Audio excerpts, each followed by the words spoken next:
오늘 서로 불쌍히 여김으로 더 이상 불쌍하지 않게 된 사람들이라는 제목으로 하나님 말씀 증거하겠습니다. 지난주 금요일 아침에 이 말씀을 묵상하고 제 마음에 이 구절이 깊이 다가왔습니다. 마지막 구절 32절이에요. 같이 한번 읽어볼까요? 서로 친절하게 하며 불쌍히 여기며 서로 용서하기를 하나님이 그리스도 안에서 너희를 용서하심과 같이 하라. 아멘. 친절하게 하고 불쌍히 여기라는 말씀을 듣고 어떻게 할까 생각하다가 새벽에 운동을 가던 발걸음을 돌려서 방에 들어가서 아내와 아이들에게 이불을 덮어주고 가려고 들어갔습니다.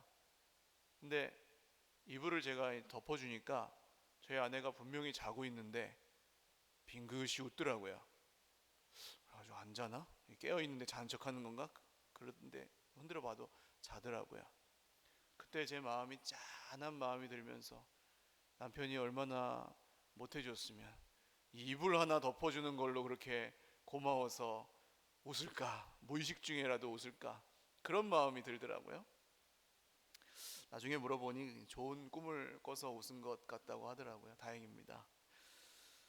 부부 생활을 오래 하고 또 가정을 이루어서 살아보신 분들은 아마 이해하실 것 같은데요, 자고 있는 내 배우자의 뒷모습이 그렇게 짠해 보이고 이 자녀의 모습이 참 불쌍해 보이고 또 그런 마음이 들 때가 있다는 말씀들을 가끔 들어요. 잘 맞고 안 맞고를 떠나서, 나에게 잘해주고 못해주고를 떠나서, 사실 그냥 내 옆에 있는 내 가족이 고운하게 피곤하게 자고 있는 모습만 봐도 긍휼히 여기는 마음이 드는 것이 인지상정입니다. 근데 아무에게나 그런 마음이 들진 않아요. 길거리에 그냥 자고 계시는 어떤 아저씨나 아줌마를 향해서 그런 마음이 들진 않아요. 우리가 가족이기 때문에 그런 마음, 남을 대할 때와는 다른 마음이 드는 것 같습니다. 성경은 교회가 하나님의 가족이라고 말합니다. 할렐루야. 그래서 조직이기 이전에 종교 동호회도 아니고 가족입니다. 그래서 우리가 서로를 어떻게 대하고 어떻게 사랑하고 하는지, 이것이 우리가 믿는 믿음이 참 믿음이라는 증거라고 성경은 말씀합니다. 우리가 가족이라고 정말 믿으세요? 안 믿으세요? 믿으십니까, 여러분? 네, 정말 믿으시는 분들은 옆에 계신 분들에게 나보다 연세가 좀 많으신 것 같으면 형님, 오빠 하셔도 되는 거고, 네, 좀 나이가 적으신 분들에게는 동생 하시면 되는 거예요. 한번 인사할 기회를 드리겠습니다. 시작. 가족이라는데요, 여기서만 보고 끝날 게 아니고 영원히 보셔야 될 관계거든요. 그 믿음으로 우리는 교회를 이루어 갑니다. 너무 딱딱한 것 같아서. 그렇다면 교회 31주년 오늘 생일을 맞아서 이전의 31년을 돌아보고 또 앞으로의 날들을 바라보는, 소망하는 우리 서일교회는 어떤 사람들, 어떤 공동체, 어떤 가족이 되어야 할까요? 첫 번째로 입술의 변화를 경험해가는 공동체가 되어야 합니다. 25절 말씀을 읽겠습니다. 시작. 그런즉 거짓을 버리고 각각 그 이웃과 더불어 참된 것을 말하라. 이는 우리가 서로 지체가 됨이라. 아멘. 바울 사도는 먼저 말에 대해서 권면합니다. 거짓을 버리고 그 이웃과 더불어 참된 것을 말하라. 그럼 거짓말하지 말라는 얘기일까요? 예수님을 참되게 믿는 사람 중에 거짓말을 일부러 하는 사람이 몇 명이나 되겠어요? 자기도 모르게 하거나 선의의 거짓말을 할 수 있겠지만, 그렇다면 이 말씀은 무슨 뜻일까요? 성경에 특히 바울 사도가 말하는 거짓이라는 단어는 진리의 반대말입니다. 즉 진리이신 예수님을 부인하거나 거절하는 것을 거짓이라고 합니다. 바꿔 말하면 그리스도 안에 있지 않은 말, 그리스도를 담지 않은 말을 거짓이라고 표현합니다.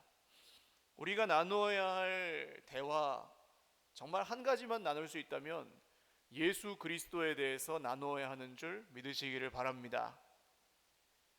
그 이유는 무엇입니까, 여러분? 우리가 함께 하나님을 예배하기 위해서예요. 우리가 함께 하나님 예배하는 것이 어렵다면 우리가 성경의 권위 아래 말하지 않기 때문에 그렇습니다. 다른 기준, 내 생각, 내 관점, 내 경험 이런 것들이 예수 그리스도보다, 말씀보다 더 위로 올라오면 우리는 그것을 우상이라고 부릅니다. 그러나 우리의 입술이 그리스도를 고백하면 고백할수록 우리의 관계도 점점 더 진실해져 가는 줄 믿으시기를 바랍니다. 가정이나 교회나 어디에서나 마찬가지입니다. 각자 다른 사람들이 공동체, 함께 살아간다는 건 불가능한 일이에요. 그러나 예수님을 구주로 고백하는 사람들만 공동체를 이루어 살아갈 수 있습니다. 그런데 이게 쉽지 않은 일이잖아요. 왜 우리는 이런 모든 수고를 감내하면서 그렇게 살아가야 할까요? 25절 마지막에 우리가 서로 뭐가 된다 그랬어요? 지체가 됨이라 그랬습니다. 교회는 하나님의 가족인 동시에 그리스도의 몸입니다. 우리는 그 몸에 붙어있는 지체들입니다. 그래서 심장, 폐 같은 이런 장기들을 비롯해서 눈, 코, 입, 손, 발, 우리가 다 그런 거거든요. 이게 참 오묘한 진리인데, 조금만 더 말씀을 드리면, 여러분 심장은 잠을 잡니까 못 잡니까? 못 자요. 심장이 자버리면 어떻게 해요? 심장은 억울할까요 안 할까요? 마음이 있다면 왜 나는 쉬지 못해? 폐도 마찬가지고요. 그리고 이제 입으로 음식을 못 드시는 분들은 병원에 가면 안타깝게도 코로 이렇게 줄을 끼워서 음식을 드시잖아요. 근데 입이 그 먹는 걸 못 하니까 코가 해야 되는 상황인데, 코가 나는 숨 쉬는 걸 하는 거지 먹는 걸 하지 않아, 그러고 막 뱉어내면 그 사람이 살 수 있나요? 없어요. 이렇게 우리가 한 몸이고 그 몸에 붙어있는 지체라는 것만 생각해도 우리가 사실 억울할 일이 많이 없어지고 점점 서로를 사랑할 수밖에 없게 됩니다.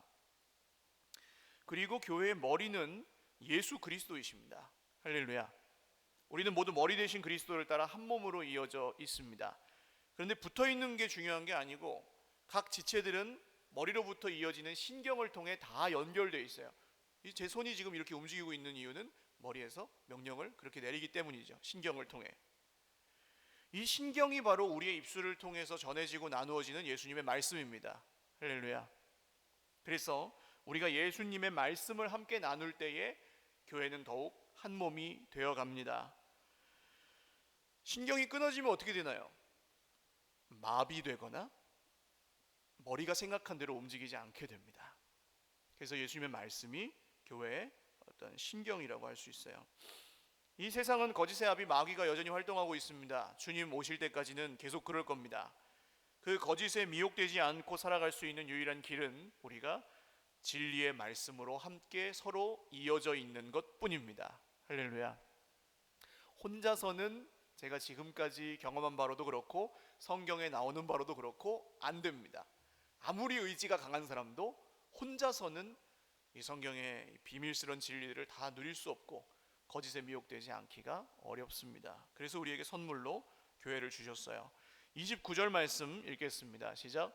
무릇 더러운 말은 너희 입 밖에도 내지 말고 오직 덕을 세우는 데 소용되는 대로 선한 말을 하여 듣는 자들에게 은혜를 끼치게 하라. 아멘. 자, 개인의 입술의 변화를 얘기했다면 이제는 다른 사람들을 향해서 그 입술이 어떻게 써야 되는가, 그런 얘기입니다. 여기서 더러운이라는 뜻은, 단어는 썩은, 쓸모없는 그런 뜻입니다. 썩은 말, 쓸모없는 말, 하지 말아야 될 말. 보통 신약 성경에서는 열매를 가리킬 때 쓰는 단어예요. 좋은 열매, 나쁜 열매 할 때 나쁜입니다. 우리의 입술은 우리의 믿음의 열매라고 할 수 있습니다. 그래서 우리가 믿고 정말 그렇게 살아가면 우리 입술도 반드시 변할 수밖에 없어요. 그 이유는 무엇입니까? 우리가 믿는 하나님 아버지께서 신실하시기 때문입니다. 신실하다는 말이 무슨 뜻입니까? 하나님은 말씀하시고 그 말씀을 반드시 어떻게 하세요? 지키십니다. 할렐루야. 그대로 약속하신 대로 그대로 지키십니다. 하나님은 말과 행동이 다르지 않으십니다. 그게 신실이에요. 그런 신실하신 하나님을 믿는 사람은 하나님의 말씀을 따라 그 입술이 신실해져 갑니다. 할렐루야. 하나님을 믿는 게 우리에게 얼마나 복이에요. 세상 그 누구보다 믿을 만한 사람이 되어간다는 뜻입니다. 그런 사람은 이제 덕을 세우는데 소용되는 선한 말을 합니다. 말이 좀 길어서 좀 복잡한데요, 이 구절은 세번역 성경으로 읽으시면 좀 더 잘 쉽게 이해하실 수 있습니다. 같이 읽어보죠. 나쁜 말은 입 밖에 내지 말고 덕을 세우는 데 필요한 말이 있으면 적절한 때에 해서 듣는 사람에게 은혜가 되게 하십시오. 아멘. 덕을 세운다는 말을 어떻게 알고 계세요? 보통은 좋게 좋게 넘어간다는 뜻으로 알고 계시더라고요. 그러나 성경에 덕을 세운다는 말은 교회를 세운다는 말과 거의 같습니다. 우리 입술이 예수 그리스도를 말하기 시작하면, 우리의 입술이 예수님을 닮아가기 시작하면 교회가 세워져 갑니다. 할렐루야. 두 사람이 있어도 그게 교회가 돼요. 정말 세상 어떤 언어로 설명할 수 없는 하나됨이 성령 안에서 그 둘 사이에 생겨요. 예수님 안에 대화하는 사람들, 함께 말하는 사람들. 다른 길은 없습니다. 교회가 세워지는 건 사람이 친하게 지내서 세워져 가는 게 아니고, 뭐 조직을 잘 짜서 되는 것도 아니에요. 그런 걸로 해봐가지고 제가 알아요. 안 돼요. 우리의 입술에 거하시는 그리스도께서 우리를 하나 되게 하십니다. 할렐루야. 이 히브리서 성경에 이렇게 나와요. 같이 한번 읽겠습니다. 그러므로 우리는 예수로 말미암아 항상 찬송의 제사를 하나님께 드리자. 이는 그 이름을 증언하는 입술의 열매니라. 아멘. 그러니까 우리가 다른 대화를 못하고 혹시 이렇게 모여가지고 찬송만 하고 헤어진다 그래도 그 찬송의 제사를 통해 예수님의 이름을 증언하는 입술의 열매가 우리를 통해 나오는 거예요. 그리고 그 열매가 같을 때 우리는 가족이 될 수 있습니다. 이러한 입술의 열매가 어떤 결과를 낳는지 이사야 선지자는 이렇게 말합니다. 같이 읽죠. 입술의 열매를 창조하는 자 여호와가 말하노라. 먼데 있는 자에게든지 가까운 데 있는 자에게든지 평강이 있을지어다. 평강이 있을지어다. 내가 그를 고치리라 하셨느니라. 아멘. 여러분, 하나님이 우리 입술의 열매를 통해 이런 일을 이루고자 하시는 줄 믿으시기 바랍니다. 먼데 있는 자에게든지 가까운 데 있는 자에게든지 평강이 있을지어다. 할렐루야. 하나님이 우리의 입술의 열매를 통해 구원하시고 고치시고 치료하시는 그 놀라운 은혜를 우리에게 베풀어 주시고자 하시는 줄 믿으시기 바랍니다. 그리고 가장 중요한 것은 적절한 때에 듣는 사람에게 은혜가 되도록 하라고 말하죠. 교회는 옳고 그름이 지배하는 공동체가 아닙니다. 물론 옳고 그름은 중요해요. 불의한 것을, 잘못된 것을 그냥 놔두는 것은 하나님의 뜻이 아닙니다. 그러나 아무리 옳아도 사랑이 없으면 사람은 변하지 않습니다. 그래서 적절한 때에 해야 합니다. 서로 권면할 때. 어떤 때겠습니까? 적절한 때는 하나님의 때입니다. 할렐루야. 나의 때가 아니에요. 내가 말하고 싶은 때가 아니에요. 내 기분에 따라, 감정에 따라 할 때가 아니에요. 내가 막 그 사람을 미워할 때가 아니에요. 하나님의 때에 듣는 사람에게 은혜가 되도록 말하라고 하십니다. 우리는 보통 내가 말하고 싶은 때에 내가 말하고 싶은 것을, 혹은 내가 은혜가 된 것을 일방적으로 말할 때가 많습니다. 그러나 성경은 하나님의 때에 듣는 사람이 그것을 내 말로 듣지 않고 은혜로 받도록 말하라고 합니다. 제가 이제 목회를 오래 한 건 아니지만, 목회자는 설교하는 사람이기도 하지만 사실은 교회 안에 부름받은 형제 자매들의 영적 성장을 돕는 사람입니다. 그래서 저도 자라야 되고 같이 가는 형제 자매들도 자라야 되는데, 이게 아이들을 키워보신 분들은 아시겠지만 자녀가 많으면 어때요? 다 똑같지 않죠.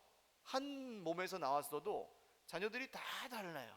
성격도 다르고 생긴 것도 다르고 기준도 다르고 관점도 다르고 다 달라요. 그러니까 이걸 어떤 일관된 기준을 가지고 그냥 딱딱딱 잘라가지고 학교처럼 가르치면은 사람이 변하는 것 같은데 안 변해요.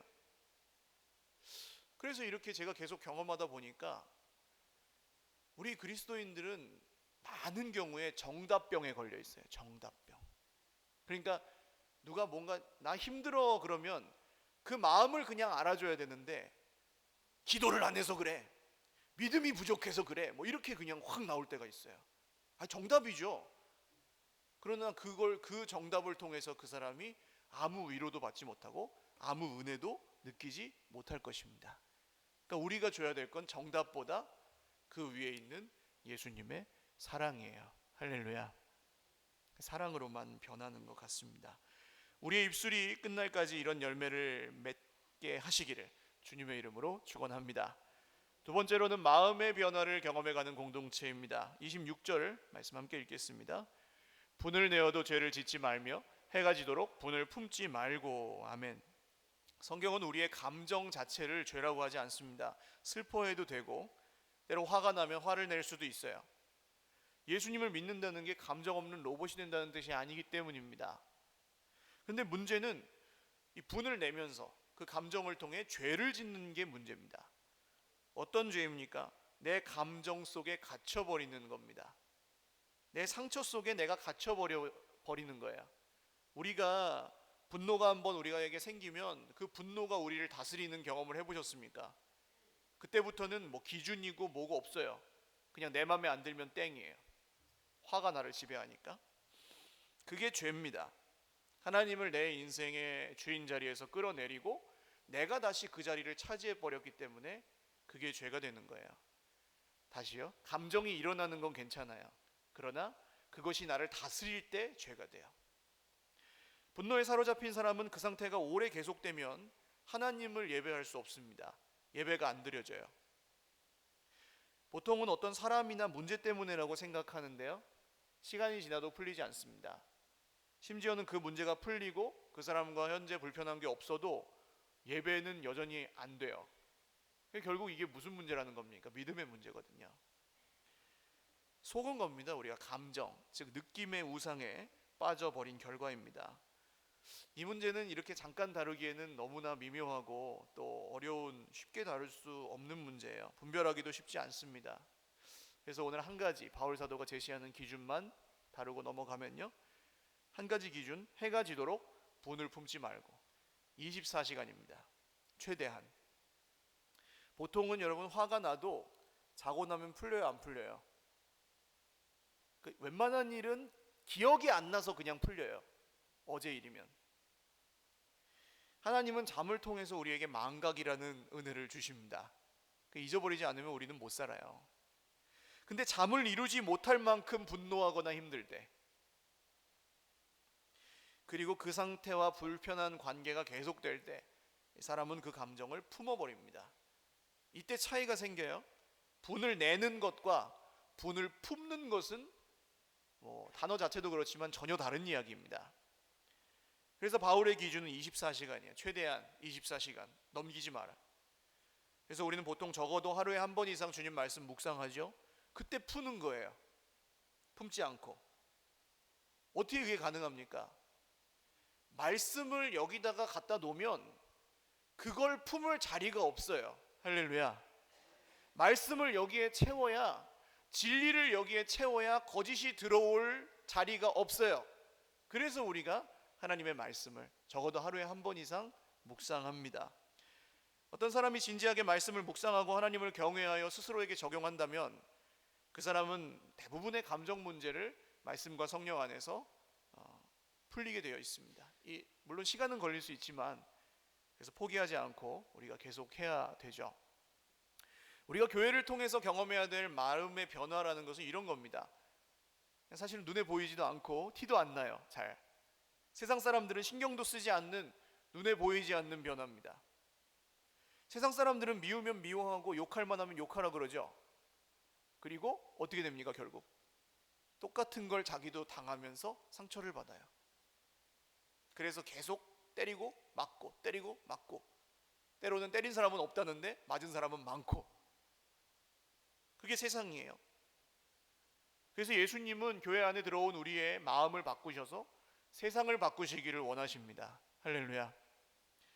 아까 이사야 말씀에 어떻게 나오죠? 입술의 열매를 아시는 하나님이 뭐라고 말씀하십니까?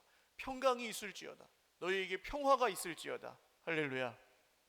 내가 너희를 고치리라. 우리가 이렇게 마음을 바꾸어 갈 때 하나님께서 하시는 일입니다. 또 우리가 이렇게 마음을 바꾸어 가야 하는 영적인 이유가 27절 말씀에 계속됩니다. 같이 읽죠. 마귀에게 틈을 주지 말라. 아멘. 여러분, 우리의 마음에 틈이 생기는 것도 죄는 아니에요. 그러나 그 틈을 마귀가 놓치질 않고 파고 들어옵니다. 가장 먼저 예배를 무너뜨리고 기도하지 못하게 만들어요. 그리고 우리가 계속해서 죄를 짓게 만듭니다. 그 죄가 무슨 도둑질하고 거짓말하고 그런 게 아니고 계속해서 자기 중심적으로 살게 만듭니다. 내가 보는 기준, 내 느낌, 내 자존심, 내 이익, 손해, 이런 것만 골몰하고 살게 만들어버려요. 마귀는 우리보다 훨씬 똑똑해서 살짝 틈이 생겼을 뿐인데 그게 갈 때까지 가게 만들어버립니다. 영적 전쟁은 여러분 그렇게 거창하지 않습니다. 내가 품지 말아야 할 감정이 생길 수는 있지만 거기서 그것을 품지 않고 결단하고 해가 지기 전에 풀라, 이 말씀에 순종하는 것, 이게 우리가 해야 될 영적 전쟁입니다. 할렐루야. 여러분, 마귀에게 틈을 주지 마시기를 주님의 이름으로 축원합니다. 그 다음 30절 읽겠습니다. 시작. 하나님의 성령을 근심하게 하지 말라. 그 안에서 너희가 구원의 날까지 인치심을 받았느니라. 아멘. 우리가 이 말씀도 윤리적인 관점으로 본다면 그냥 내가 죄를 지으면 성령이 슬퍼하고 근심한다고 볼 수도 있겠지만 사실 이 말씀은 그런 개인적인 영역을 넘어서는 말씀입니다. 왜냐하면 지금 계속 교회에 대해서 얘기하고 있잖아요. 하반절에 너희가 그랬죠. 네가 그랬으면은 우리 속에서, 개인 속에서 일어나는 일을 말하는 건데 너희가라고 했어요. 우리는 교회로서 구원의 날까지 인치심, 즉 보증을 성령으로부터 받습니다. 그래서 이 말씀과 이어져 있는 말씀이 4장 2절과 3절이에요. 같이 한번 읽어보겠습니다. 시작. 모든 겸손과 온유로 하고 오래 참음으로 사랑 가운데서 서로 용납하고 평안에 매는 줄로 성령이 하나 되게 하신 것을 힘써 지키라. 아멘. 여러분, 누가 하나 되게 하십니까? 성령이. 우리가 노력해서 하나가 되라고 말씀하시지 않아요. 우리가 애를 쓰고 뭐 뿔뿔이 흩어져 있는데 그걸 우리가 모아야 되는 게 아니에요. 착각입니다. 성령이 이미 하나가 되게 하셨습니다. 할렐루야. 뭘로요? 그리스도의 피로. 오늘 우리가 믿는 예수님이 한 분이시기 때문에 우리가 하나가 되었습니다. 할렐루야. 이 사실을 믿는 사람들만이 교회를 이루어갈 수 있어요. 세상은 내 마음에 안 들면 하나가 되려고 하지 않습니다. 그리고 각각의 생각과 기준이 다 다르기 때문에 그런 기준이라면 아무리 공동의 목적을 통해 뭉쳐도 한계가 있어요. 그런데 교회는 우리의 기준과 생각과 모습과 손해와 이익에 상관없이 성령께서 예수 그리스도 안에서 우리를 이미 하나가 되게 하신 공동체입니다. 할렐루야. 세상에 없는 공동체예요. 이 사실을 서로 믿으면 믿을수록 우리는 서로를 겸손하게 대하고 용서하고 온유하게 대하고 또 오래 참고 서로 용납하고 그렇게 할 수 있게 되는 겁니다. 그것이 힘써 지키라는 말의 뜻이에요. 결국 성령이 근심하시는 이유는 뭡니까 그럼? 우리가 거짓말을 해서요? 도둑질을 해서요? 아닙니다. 하나 되게 하신 것을 힘써 지키지 못할 때 근심하십니다. 우리 안에 있는 사랑이 여러분 정말 예수님의 사랑이 되기를 기도하실 수 있기를 주님의 이름으로 축원합니다. 그리고 그런 사랑이라면 우린 이렇게 사랑해야 돼요. 요한복음 13장 1절 말씀입니다. 시작. 유월절 전에 예수께서 자기가 세상을 떠나 아버지께로 돌아가실 때가 이른 줄 아시고 세상에 있는 자기 사람들을 사랑하시되 끝까지 사랑하시니라. 아멘. 한번 옆에 분들과 인사 나누겠습니다. 끝까지 사랑합니다. 아멘. 사랑할 만해서 하는 사랑이 아니에요. 포기하지 않겠습니다라는 겁니다. 하나님 사랑할 만하지 않은데 포기하지 않겠습니다. 내 마음에 안 들어도 포기하지 않겠습니다. 예수님이 날 그렇게 사랑해 주셨으니까 내가 포기하지 않겠습니다. 이게 우리가 해야 될 유일한 사랑이에요. 여기 나오는 자기 사람들에는 가룟 유다 포함되어 있습니다. 아니 그냥 인간적인 마음이라면 십자가 앞두고 심란한데 가룟 유다 발 씻겨주고 싶겠어요? 날 팔아먹을? 이렇게 보고 야 베드로 그래, 야고보 그래, 요한 그래, 유다 넌 넘어가.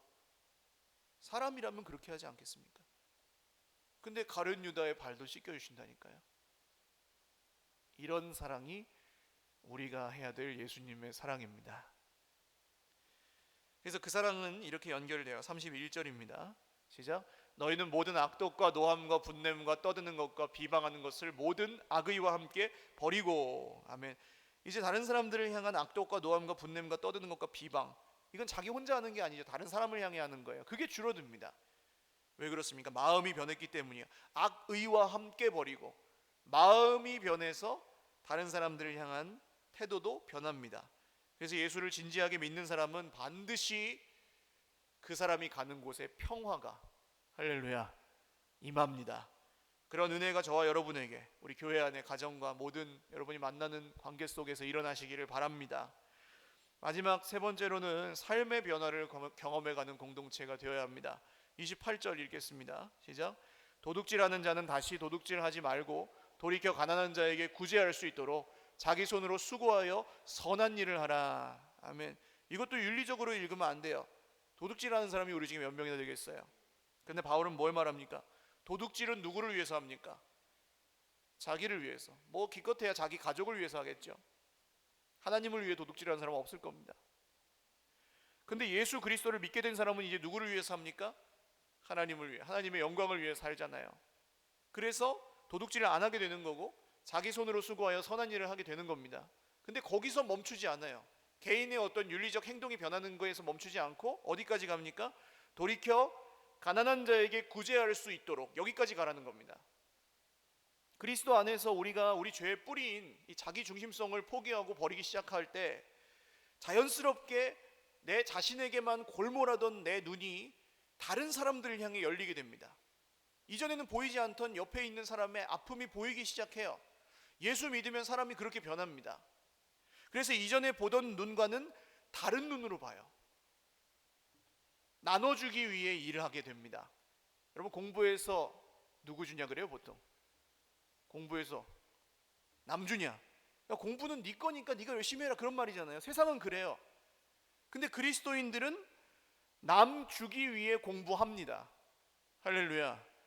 그리스도인은 남을 주기 위해 수고하는 사람들입니다. 그게 그리스도인들의 정체성이에요. 보는 눈이 바뀌었기 때문에. 삶이 착해지는 것 정도가 아니라 계속 자기 속으로 이 쏙쏙쏙쏙 들어가던 자기의 눈과 자기의 마음을 이제 밖으로 뻗어나가는 사람들이 그리스도인들이에요. 그래서 내 주변 사람들이 나를 통해 살아나는 역사가 일어납니다. 할렐루야. 앞에서 나눈 말씀도 모두 같아요.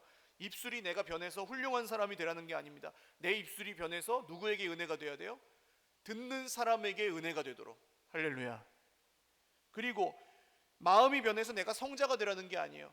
다른 사람을 향해, 교회를 향해 덕을 세우고 끼치도록. 할렐루야.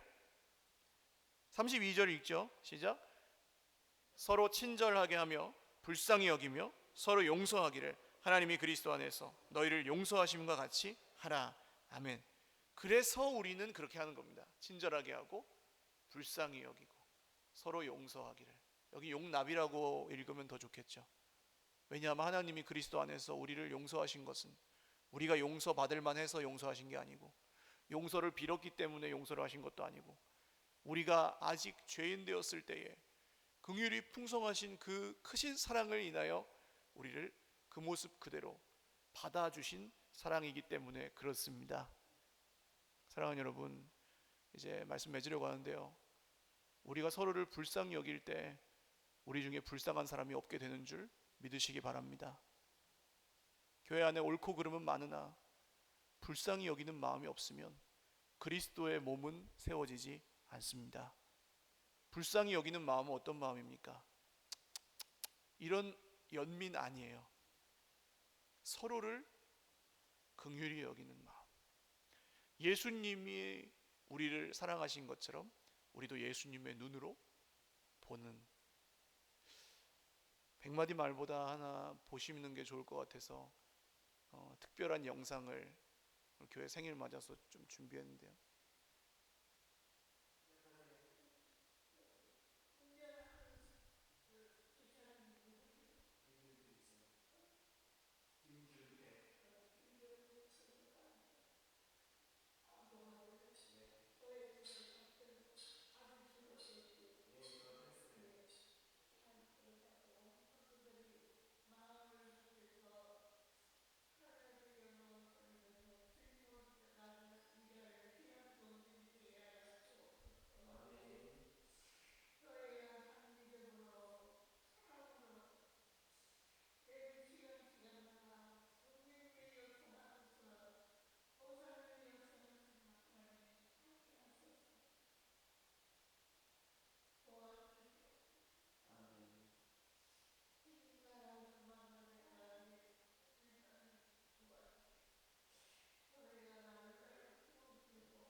구순이 권사님이라는 분입니다. 우리 교회 연세로 지금 내년에 98세가 되시고요. 이 권사님은 앞이 거의 보이지 않으세요. 그리고 우리 교회에서도 95세쯤에 권사님이 삶을 정리하시면서 다 그야말로 남 다 주고 그냥 가만히 누워 계셨대요. 금방 죽을 것 같아서. 그런데 죽지 않고 또 밤낮이 돌아오고 그래서 다시 살아가시기 시작했는데, 그때 이제 우리 사역하시던 전도사님이 교인 이 명부를 보다가 권사님이 나오질 않고 계시니까 찾아가서 권사님이 앞이 안 보여서 못 오시는 걸 알고 차로 모시러 가기 시작했습니다. 그래서 우리 집사님 한 분이 그렇게 눈이 오나 비가 오나 가서 섬겨주셨고, 눈이 안 보이니까 시계도 못 보고 그냥 못 나오실 때도 있는 거예요. 그럼 올라가서 업고 오고 그렇게. 그래서 처음에 물어보신 거예요. 그 운전해 주신 집사님. 그렇게 이 권사님이 교회를 섬기기 시작하셨고, 다시 그리고 새벽마다 나와서 기도하셨고, 예배마다 그냥 예배 나오시면 그 하루 종일 끙끙거리면서 알아 누우셔야 돼요. 그런데도 그렇게 하셨습니다. 오갈 데 없는 할머니 한 분을 저희가 길에서 만나서 전도한 적이 있는데, 너무 사정이 딱하니까 우리 구순이 권사님이 자기 집에 안방을 내주셔서 살았어요. 한 2년 가까이 같이 사시다가 권사님 건강이 많이 안 좋아지셔서 지금은 요양병원에 가 계시는 겁니다. 근데 권사님의 저 고백들을 들으면서 여러분 어떠세요? 불쌍하십니까? 하나도 그렇게 보이지 않거든요. 오히려 권사님이 교회를 불쌍히 여기는 마음이 느껴지지 않으세요? 차를 타고 1시간 이상 가야 되는 거리에 지금 가 계시지만, 여러분 교회는 이런 것입니다.